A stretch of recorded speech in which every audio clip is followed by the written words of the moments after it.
série de vidéos sur les vecteurs. Nous allons voir aujourd'hui la relation de Schall. Avant de détailler un peu la relation de Schall, qui est une relation extrêmement simple, extrêmement triviale et évidente, deux mots sur le nom Schall, qui est le nom d'un mathématicien français. Donc on ne dit pas Chasselos, on dit Schall. Et en fait, ce serait un piètre hommage à Schall que d'imaginer que c'est lui qui a inventé l'égalité que nous allons découvrir, l'égalité que nous allons prouver est extrêmement évidente et intuitive, et si dans le monde francophone on l'attribue à Schall, c'est une sorte d'hommage pour les travaux que ce monsieur a fait au XIXe siècle en géométrie d'une façon générale, mais Schall n'a jamais démontré cette égalité. Les Anglais, par exemple, n'appellent pas ça du tout la relation de Schall, c'est vraiment la communauté scientifique et mathématicienne française qui rend hommage à un mathématicien. Nous voici donc dans un plan avec 3 points A, B et M. On a représenté le vecteur AB ici. Si on a compris la vidéo précédente sur les sommes de vecteurs, on voit bien qu'en effectuant la somme du vecteur AM puis du vecteur MB, on arrive au vecteur AB. Et cela, quel que soit le point M. Je peux placer le point M exactement où je veux.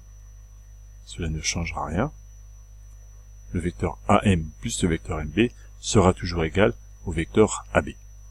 Si on raisonne en termes de vecteurs, finalement, on peut décomposer un vecteur, le vecteur AB, je peux le décomposer par un troisième point quelconque du plan et dire que ce vecteur AB va être égal au vecteur AM.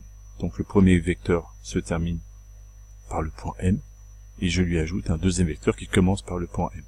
Voici donc la relation de Schall telle qu'elle est définie officiellement. Pour tout point A, B et M du plan, on a l'égalité, donc dite de Schall. Vecteur AB est égal à vecteur AM plus vecteur MB. On observe bien donc que quand on fait la somme des deux vecteurs, le deuxième point, le point final, l'extrémité de mon premier vecteur, est égal et le même point que l'origine de mon deuxième vecteur. Le premier vecteur finit par M, le deuxième commence par M.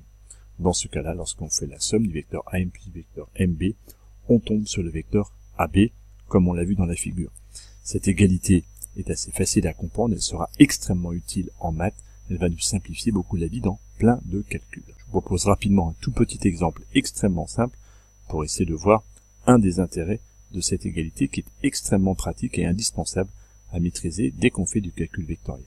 On me donne ce vecteur-là, vecteur BD plus vecteur DE plus vecteur EG, on me demande de simplifier cette expression. On observe que les deux premiers vecteurs, vecteur BD plus vecteur DE, le premier vecteur se termine avec le point D et le deuxième vecteur commence avec le point D.